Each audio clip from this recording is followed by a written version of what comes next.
Bismillahirrahmanirrahim. Assalamualaikum warahmatullahi wabarakatuh. Kembali lagi bersama saya, Pak Maulana, dalam pembelajaran matematika. Pada video kali ini, kita akan kembali membahas soal simulasi AKM atau Asesmen Kompetensi Minimum Bidang Numerasi. Khusus pada video kali ini, kita akan membahas soal AKM yang berkaitan tentang bangun ruang. Nah, untuk lebih jelasnya, langsung saja kita masuk ke soal yang pertama. Soal yang pertama ini berjudul Hemat Air Buat Kehidupan Masa Depan. Soal ini merupakan soal simulasi AKM yang dilaksanakan pada tanggal 5 November 2020 yang lalu. Nah, jika kalian mengerjakan pada pengerjaan soal AKM yang sebenarnya, maka tampilan soal ini tuh sampai 3 halaman. Kenapa?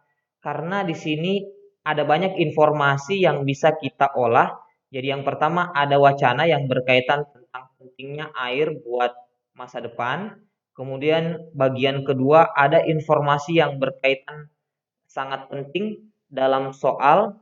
Kemudian yang ketiga ada sebuah infografis di mana infografis ini menjelaskan 7 cara mudah hemat air di rumah. Nah, jika kalian membaca soal ini lebih detail, maka saya akan menjelaskan ke intinya saja, yaitu bagian-bagian yang kita butuhkan dalam pengerjaan soal. Setidaknya ada 2 bagian yang amat penting untuk kita cermati untuk mengerjakan soal ini. Bagian yang pertama itu bagian yang ini, di mana di sini banyak informasi penting tentang soal.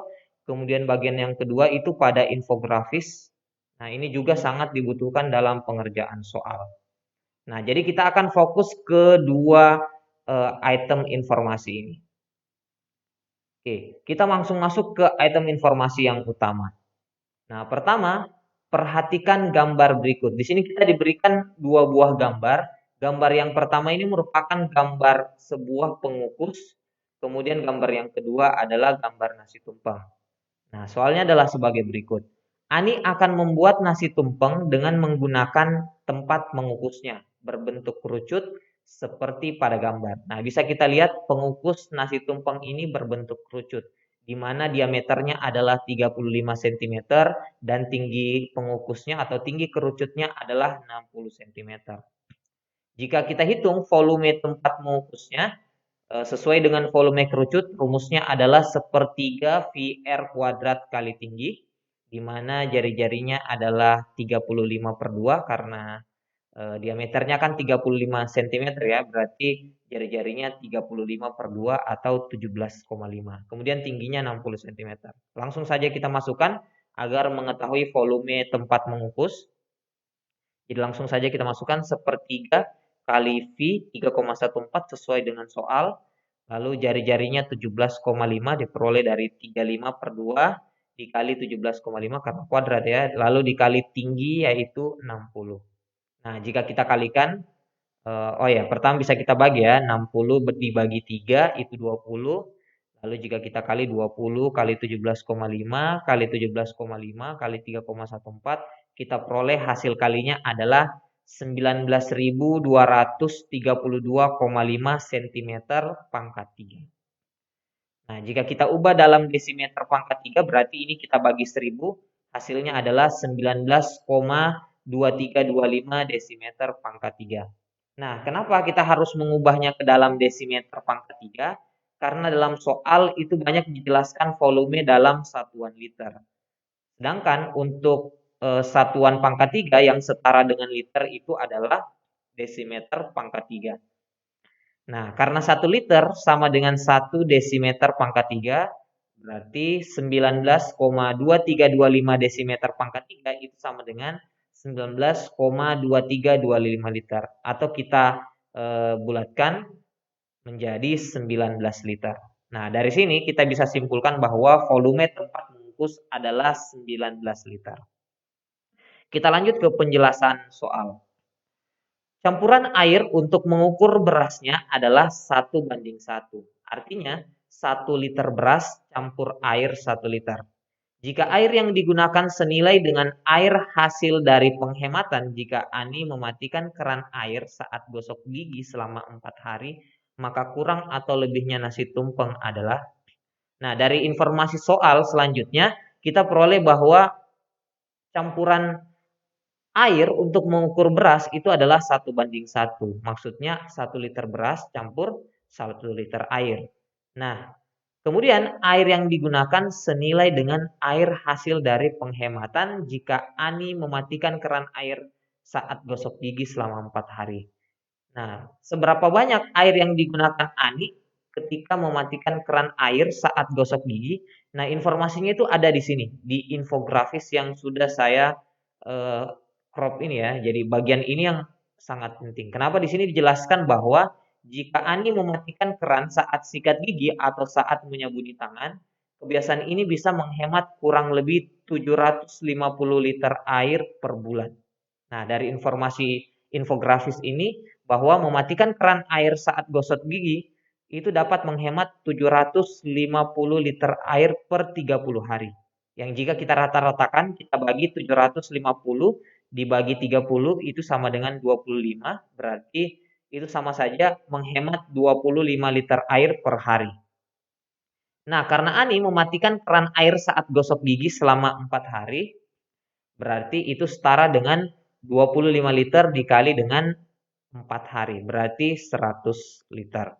Berarti air yang digunakan untuk mengukus nasi tumpeng tersebut itu sebanyak 100 liter. Berarti bisa kita tuliskan air yang digunakan untuk membuat nasi tumpeng adalah 100 liter. Dan karena beras yang digunakan adalah perbandingan 1:1 dengan airnya, berarti bisa kita simpulkan bahwa beras yang digunakan untuk membuat nasi tumpeng juga 100 liter. Berarti air dan beras yang digunakan totalnya adalah 200 liter. Nah, dari sini kita sudah punya dua informasi utama, yaitu pertama volume tempat pengukusnya adalah 19 liter dan total volume air dan beras yang digunakan untuk mengukus nasi tumpeng itu adalah 200 liter. Dari sini kita bisa peroleh informasi bahwa banyak nasi tumpeng yang dapat dibuat adalah 200 liter dibagi 19 liter. Nah, 200 dibagi 19 itu sekitar 10,5 yang jika kita bulatkan adalah 10 buah. Jadi kesimpulannya adalah nasi tumpeng yang dapat dibuat adalah 10 buah.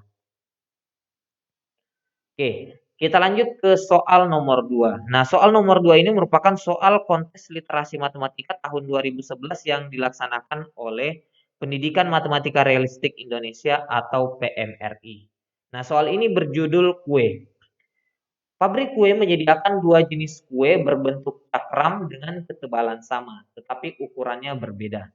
Permukaan kue yang kecil dan besar masing-masing berdiameter 10 cm dan 15 cm.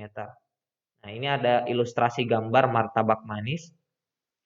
Jika setiap kue yang kecil dan besar dijual masing-masing dengan harga 10.000 dan 15.000, manakah yang lebih menguntungkan membeli 3 kue yang kecil atau 2 kue yang besar?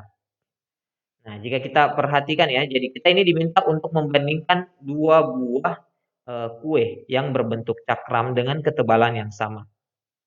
Karena kita diminta untuk membandingkan 3 kue yang kecil dengan 2 kue yang besar, yang jika kita hitung, kedua, kue ini memiliki harga yang sama. Nah, karena 3 kue yang kecil kan berarti harganya 30.000 dan 2 kue yang besar juga harganya 30.000, berarti harganya sama. Nah, jika ada 2 pembelian dengan harga yang sama, maka kita harus cari kue yang volumenya paling besar. Kenapa? Karena volume yang paling besar adalah yang lebih menguntungkan. Karena di soal tidak dijelaskan tentang rasa ya, jadi ini terlepas dari rasanya. Jadi kita harus mencari volume yang mana sih yang paling besar antara 3 kue kecil atau 2 kue yang besar. Nah, untuk soal ini kuenya itu berbentuk tabung. Kenapa berbentuk tabung? Karena dia memiliki ketebalan dan berbentuk cakram. Berarti kita bisa mengerjakannya dengan volume tabung. Nah, kita perhatikan ya. Jadi untuk kue kecil diameternya 10 atau jari-jarinya 5 cm, kemudian kue yang besar diameternya 15 cm, berarti jari-jarinya adalah 7,5 cm. Kita hitung volume kue yang pertama. Untuk volume kue berbentuk tabung, rumus volumenya adalah V kali R kuadrat kali tinggi. Untuk volume kue yang kecil, tinggal kita masukkan saja jari-jarinya yaitu 5, V dikali 5 kali 5 kali T. Nah, karena ketebalannya sama, kita tuliskan saja ketebalannya dengan T. Jadi kita kalikan ya, 5 kali 5 itu sama dengan 25. Jadi hasilnya adalah 25 kali V kali T. Adapun untuk volume kue yang besar, langsung juga kita masukkan V dikali 7,5 kali 7,5 kali T. Hasilnya adalah 56,25 VT. Nah, untuk volume 3 buah kue kecil berarti 3 dikali 25 VT atau sama dengan 75 kali V kali T. Kemudian volume 2 kue besar itu adalah 2 dikali 56,25 VT atau 112,5 VT. Nah, dari sini kita bisa bandingkan karena V dan T-nya di sini bernilai sama, berarti bisa langsung kita bandingkan angka yang ada di depan ya, antara 75 dengan 112,5. Nah, dari sini bisa terlihat dengan jelas bahwa volume 2 kue besar itu lebih besar dari volume 3 buah kue kecil. Jadi dari sini kesimpulannya adalah kue yang lebih menguntungkan adalah 2 buah kue yang besar. Oke, demikian pembahasan kita untuk soal simulasi AKM atau asesmen kompetensi bidang numerasi, khususnya pada pembahasan bangun ruang pada video kali ini. Jika kalian suka, silahkan like dan share ke media sosial kalian. Jika kalian ingin berlangganan, silahkan tekan subscribe. Dan jika ada pertanyaan, silahkan bertanya di kolom komentar yang tersedia. Sekian untuk video kali ini. Assalamualaikum warahmatullahi wabarakatuh.